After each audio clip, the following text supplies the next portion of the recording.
할렐루야, 우리를 배움의 자리로 부르신 하나님을 찬양합니다. 영상으로 참여하시는 왕관의 한인교회 성도님들 환영하고 축복합니다. 우리 말씀을 배우기 앞서 우리의 상한 마음을 받으시고 성령의 기름 부으심으로 우리의 잔을 채워주시는 주님의 놀라운 은혜를 함께 찬양하며 나아가겠습니다.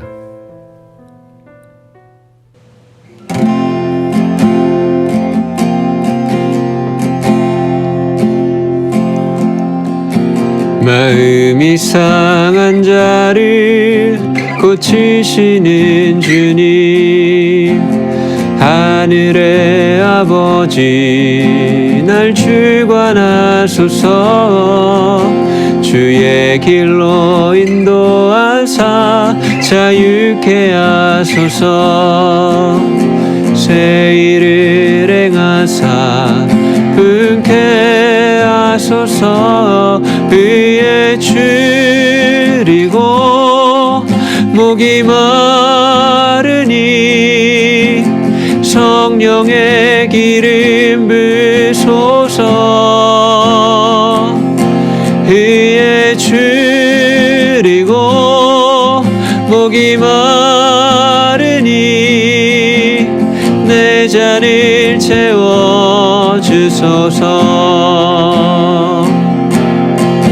성령으로 채우사 주보게 하소서. 주의 임재 속에 은혜 알게 하소서. 주 뜻대로 살아가리 세상 끝날까지. 나를 빚으시고 새날 열어주소서. 의에 줄이고 목이 마르니 성령의 기름 부소서. 의에 줄이고 목이 마르니 내 잔을 채워주소서.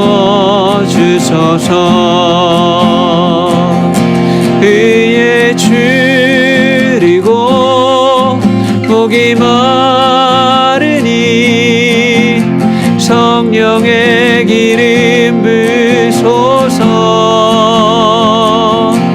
의에 줄이고 목이 마르니 내 잔을 채워주소서.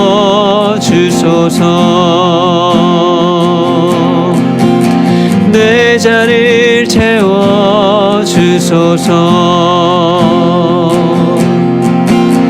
내 잔을 채워주소서.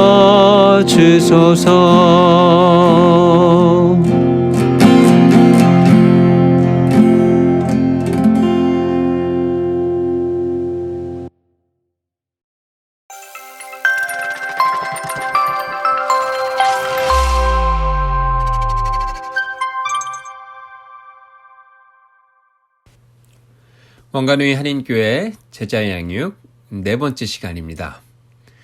오늘은 그리스도의 세 번째 사역인 복음 전파에 대해 함께 살펴보도록 하겠습니다. 먼저 우리 마태복음 4장 23절 예수님의 삼중 사역에 대한 말씀을 함께 읽어보겠습니다. 시작.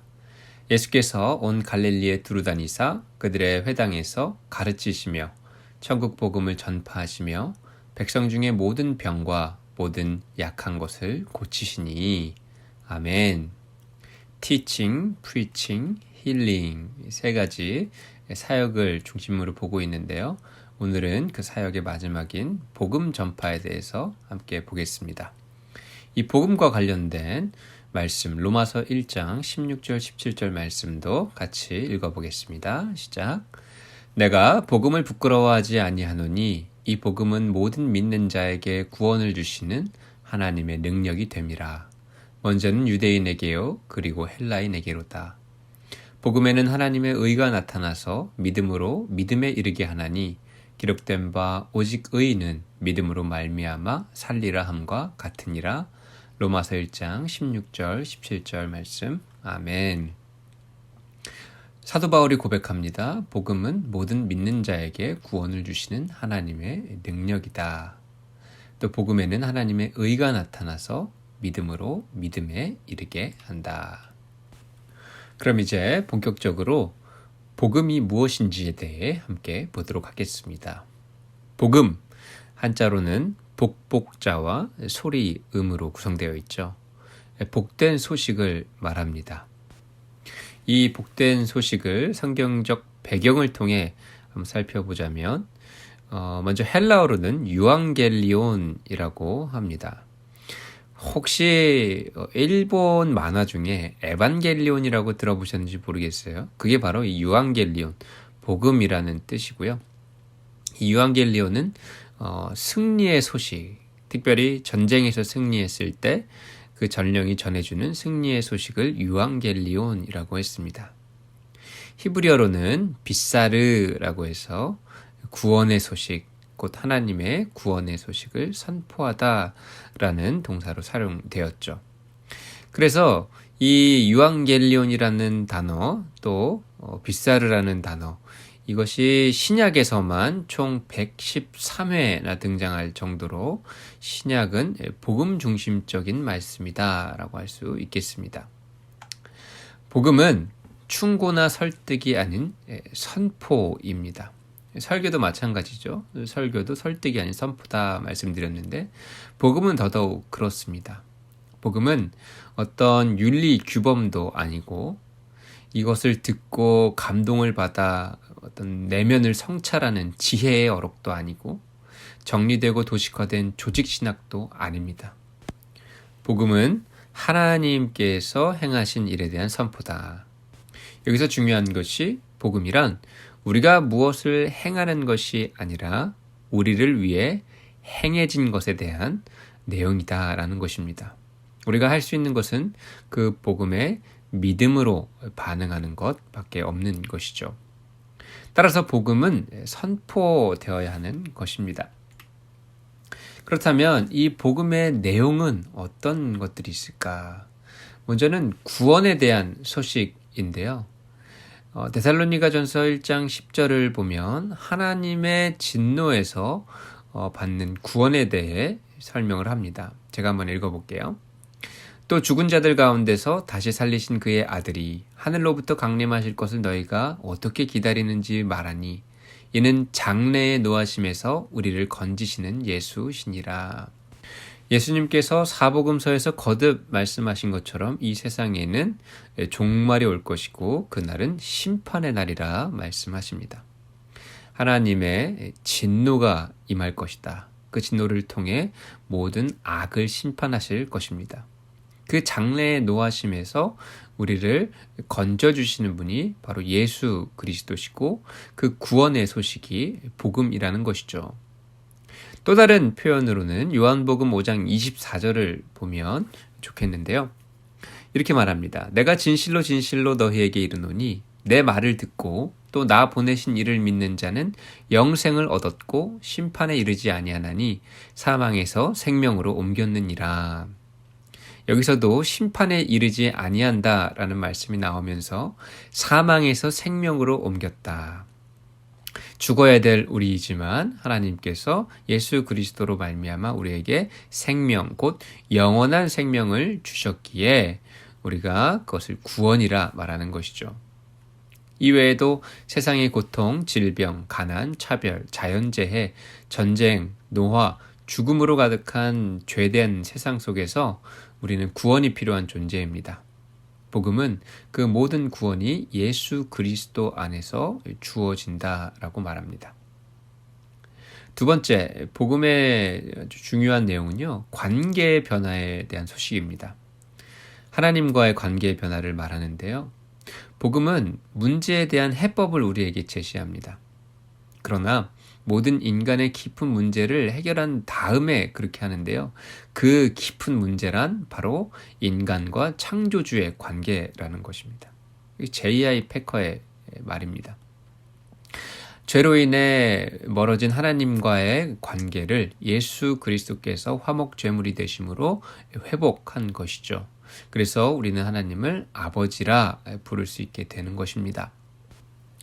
이어서 두 번째와 깊은 연관이 있는 내용인데요. 신분 변화의 내용입니다. 하나님과의 관계가 변하는 동시에 우리의 신분도 변한다는 것이죠. 이 변화된 신분에 대해서는 제가 참 좋아하는 찬양 가사를 좀 나눠보고 싶어요. 조준모 교수님이라고요. 현재는 한동대에서 가르치고 계시고요. 이분이 찬양 사역을 할 때에 작사 작곡한 곡인데요. 바로 십자가에서라는 곡입니다. 이 노래의 가사를 읽어 드려볼게요. 십자가에서 그는 내 이름 바꾸셨네. 고아에서 아들로, 거절에서 용납으로, 죄인에서 의인으로 바꾸어 주셨네. 십자가에서 그는 내 이름 바꾸어 주셨네. 저주에서 축복으로, 원수에서 연인으로, 창기에서 신부로 바꾸어 주셨네. 십자가에서 그는 내 이름 바꾸셨네. 아멘. 복음은 우리에게 새로운 정체성을 줍니다. 우리의 과거나 자라온 배경과 상관없이 하나님께서 우리에게 놀라운 또 영광스러운 정체성을 주시는 것인데 그것이 바로 복음이라는 것이죠. 강의를 더 듣기 전에 같이 한번 나눠봤으면 하는 질문이 있는데요. 나는 언제 누구를 통해 복음에 대해 처음 들었으며 두 번째, 어떻게 복음을 믿게 되었나요? 이 첫 번째 질문은 저희 첫 모임 때 잠시 나눴던 것 같아요. 그러면 그 복음을 어떻게 믿게 되었는지, 언제 어떤 계기로 복음을 믿게 되었는지에 대해 한번 나눠봤으면 좋겠습니다. 이런 말이 있습니다. 세상에서 가장 먼 거리는 머리에서 가슴까지의 거리다. 우리가 지식적으로는 알고 있으나 그것이 마음으로 믿어지는 것은 또 별개의 문제이고 또 굉장히 어려운 일인데요. 그래서 복음을 믿는 것 자체가 참으로 놀라운 은혜요, 기적입니다. 그런 경험이나 어떤 변화의 과정이 있었는지 함께 나눠봤으면 좋겠습니다. 잠시 영상을 멈추시고 고민하신 후에 카톡으로 적으셔서 제게 보내주시면 감사하겠습니다.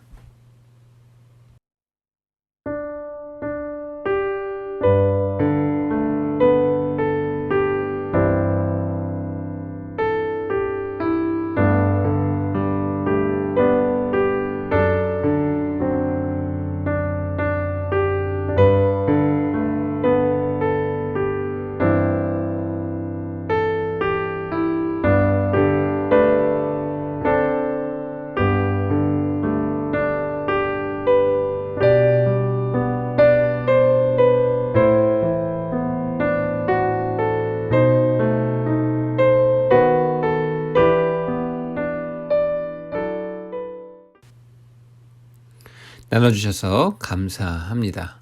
강의를 이어가도록 하겠습니다. 세 번째, 복음의 영역입니다. 복음의 영역은 크게 두 가지로 나눌 수 있습니다. 개인과 역사인데요. 개인은 죄인에서 의인으로 변화되는 과정을 말합니다. 혹시 이신칭의라는 말씀 들어보셨나요?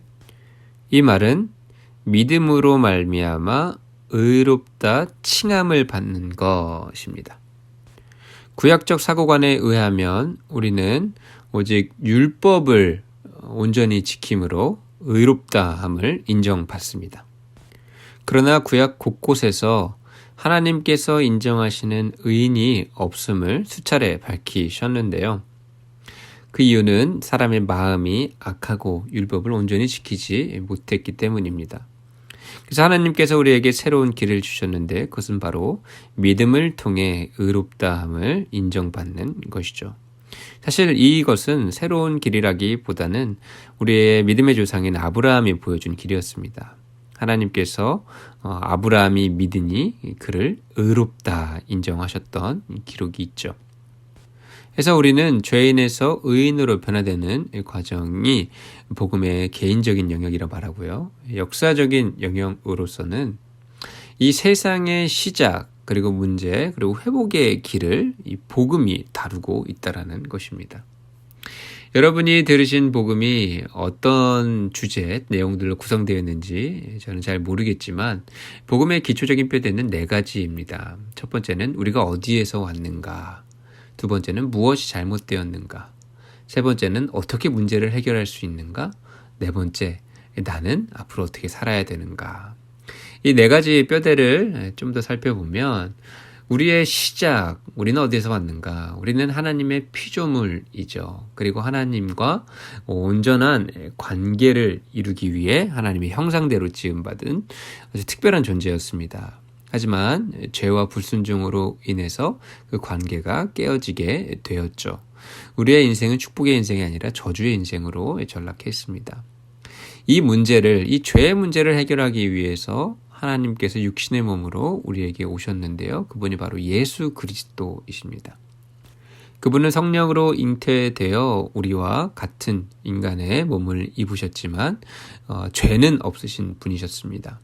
그는 십자가에서 화목제물로 자기의 생명을 주셨고요. 그 화목제물을 통해서 하나님과 우리의 관계 가운데 평화가 깃들게 된 것이죠. 그리고 마지막으로 예수님께서는 다시 오시겠다고 재림에 대한 약속을 하셨습니다. 그래서 우리는 그 다시 오실 예수 그리스도를 맞이할 준비를 하며 살아가는 것이죠.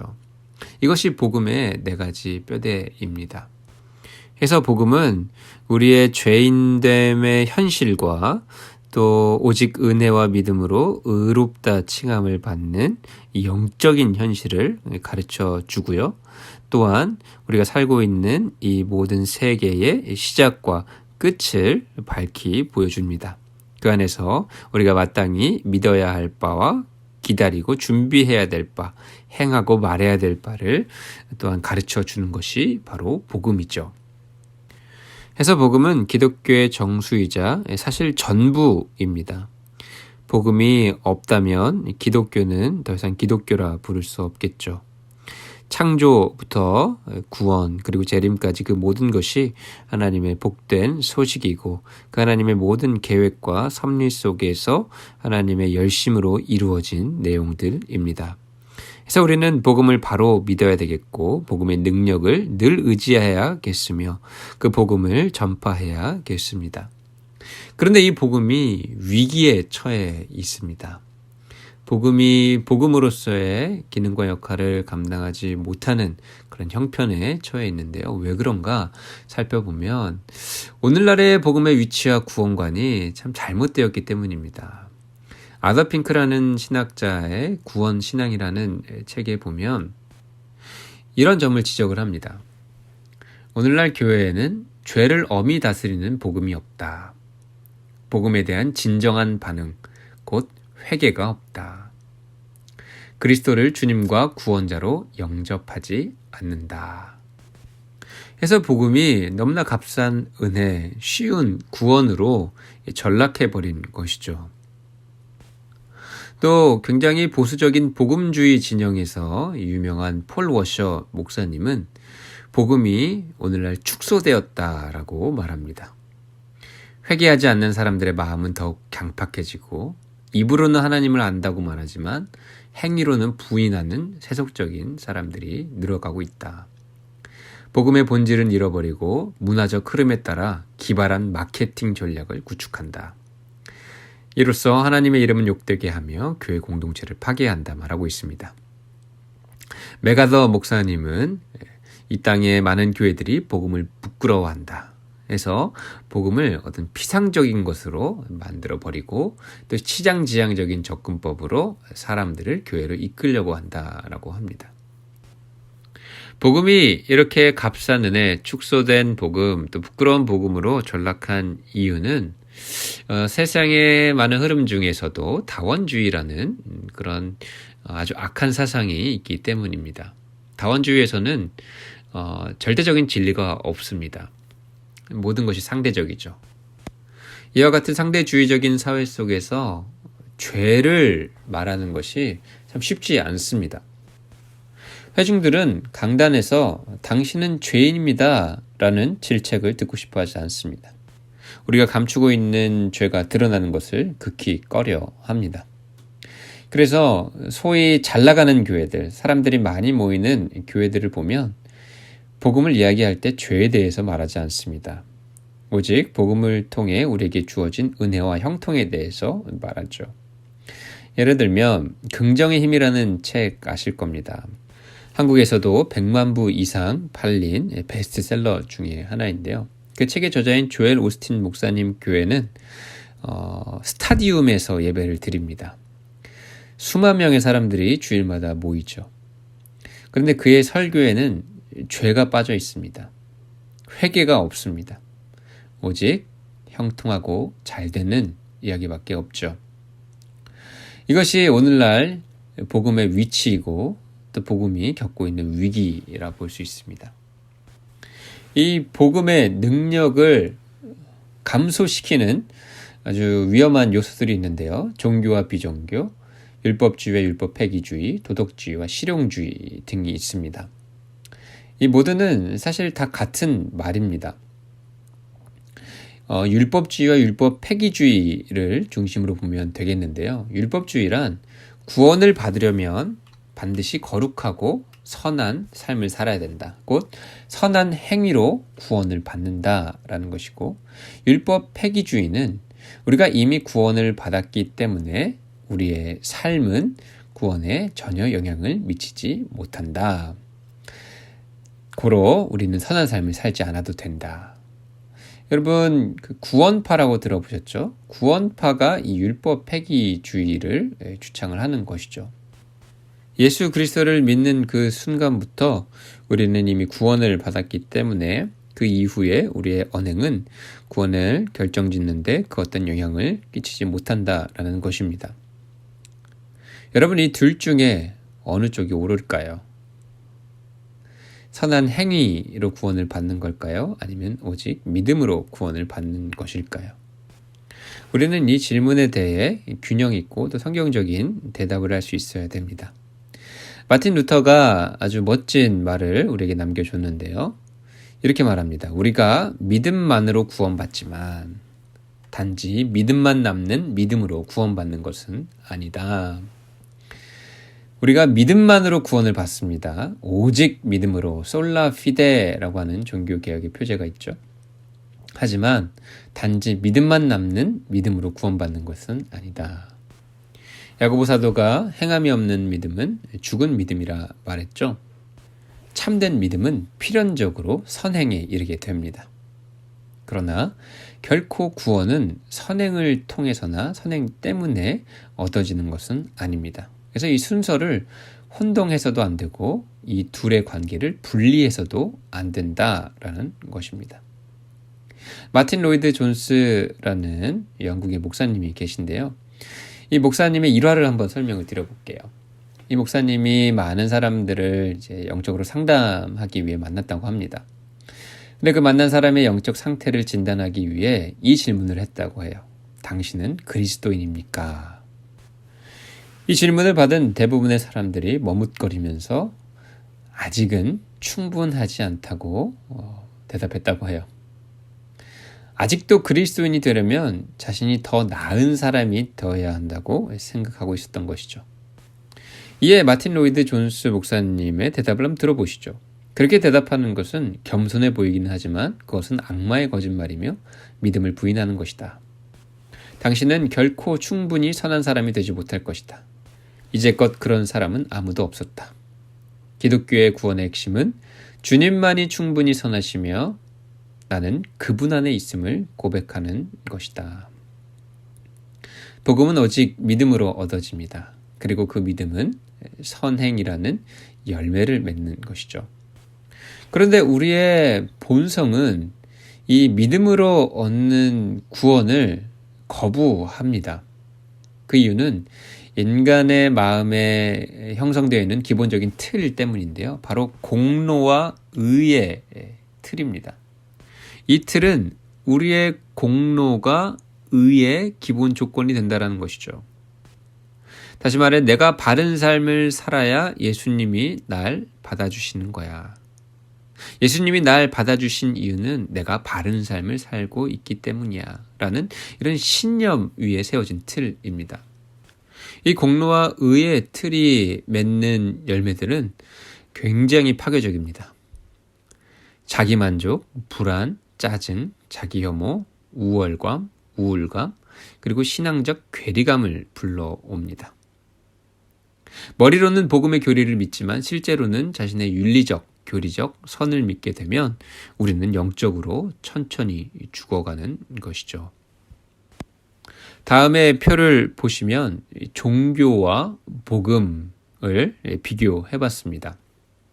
여기서 말하는 종교는 다소 부정적인 의미로서 내 공로와 의를 더 의지하면서 머리로만 복음을 믿고 또 몸으로만 교회를 다니는 사람을 말합니다.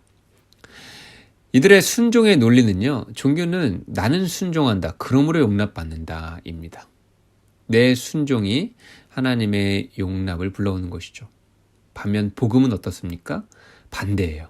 나는 용납을 받았다, 그러므로 순종한다. 여러분, 이 순서의 미세한 차이가 엄청난 차이를 만들어냅니다. 탕자의 비유 아시죠?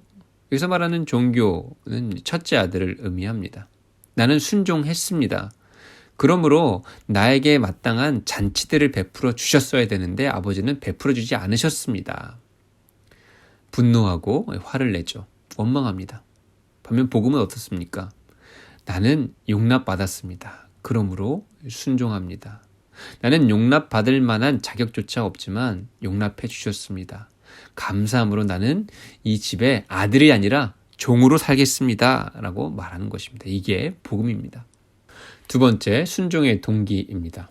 종교적인 사람은 두려움과 불안 때문에 순종합니다. 내가 순종하지 않으면 벌을 받을 것 같은 두려움.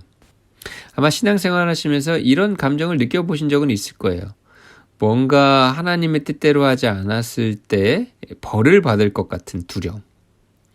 그 두려움 때문에 순종하는 이들이 있다라는 것이죠. 반면 복음의 메인 사람은 왜 순종하는가? 하나님께서 우리에게 모든 것을 주시고 또 영원한 생명에 대한 감사와 기쁨으로 순종하는 것입니다. 동기가 다릅니다. 순종의 이유도 다른데요. 종교는 하나님께 무엇을 받기 위해서 순종합니다. 내가 이렇게 하면 하나님께서 이렇게 해주실 거야. give and take의 원리죠. 반면 복음은 하나님을 더 알기 위해, 닮기 위해 순종합니다. 하나님께 더 구할 것이 없습니다. 이미 우리에게 모든 것을 주셨기 때문에, 독생자와 함께 모든 것을 주셨기 때문에 뭘 더 구하겠습니까? 하지만 하나님께 순종하는 이유는 주님의 뜻을 더 알고 주님의 성품을 담기 위해 하는 것이죠. 만약 상황이 잘못됐을 때 종교적인 사람은 하나님이나 자신에게 분노합니다.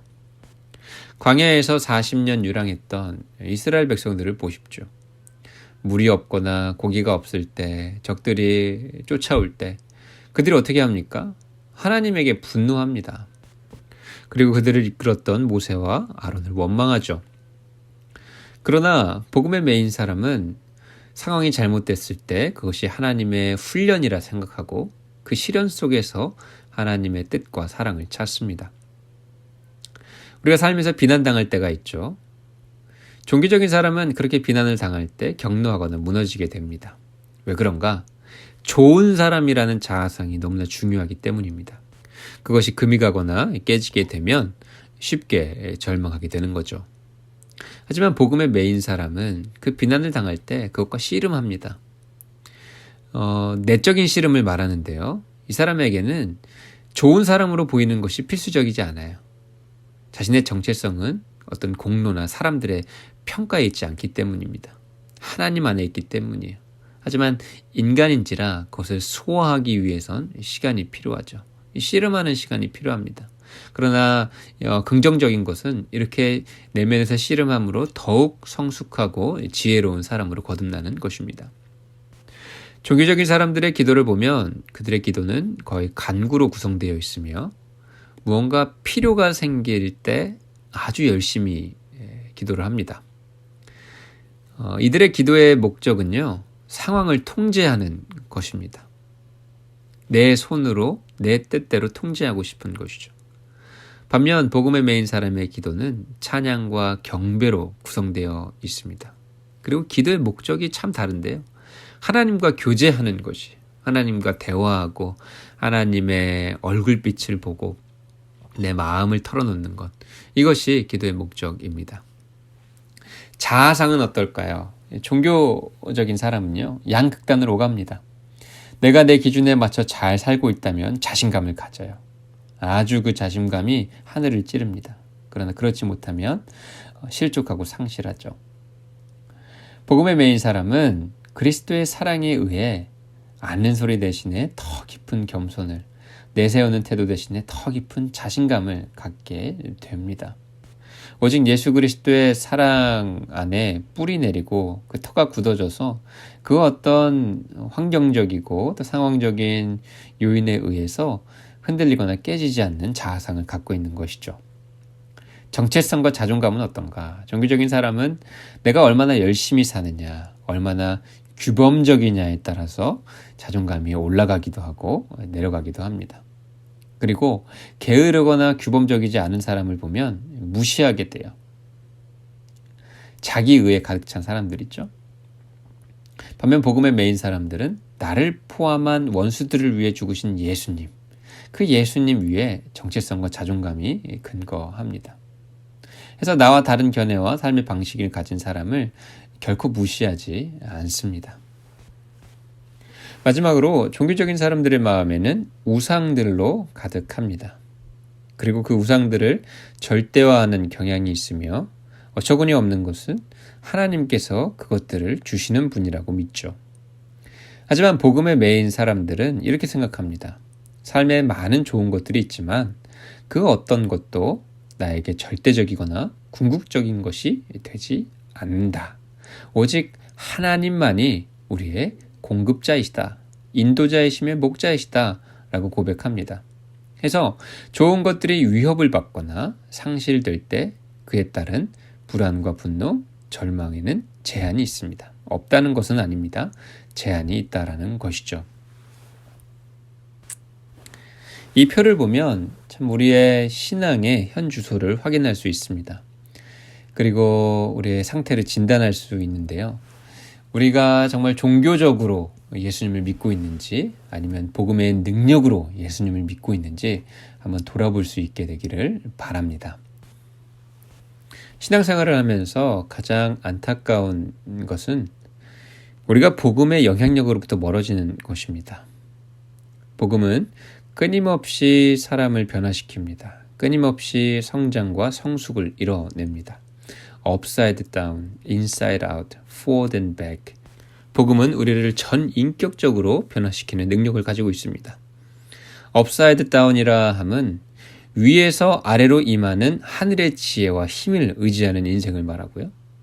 inside out은 안에서 바깥으로 임하는 복음, 곧 형식적인 종교가 아니라 내면으로부터 샘솟는 기쁨과 감사로 가득한 신앙을 말합니다. forward and back은 미래를 앞서 경험한 인생, 다가올 미래를 믿음으로 사는 사람의 모습을 말합니다. 이런 복음의 능력은 우리의 삶을 전인격적으로 또 전면적으로 변화시킵니다. 복음은 인간의 가장 큰 결핍을 다루며 삶의 모든 영역에서 변화와 변혁을 일으키는 것이죠.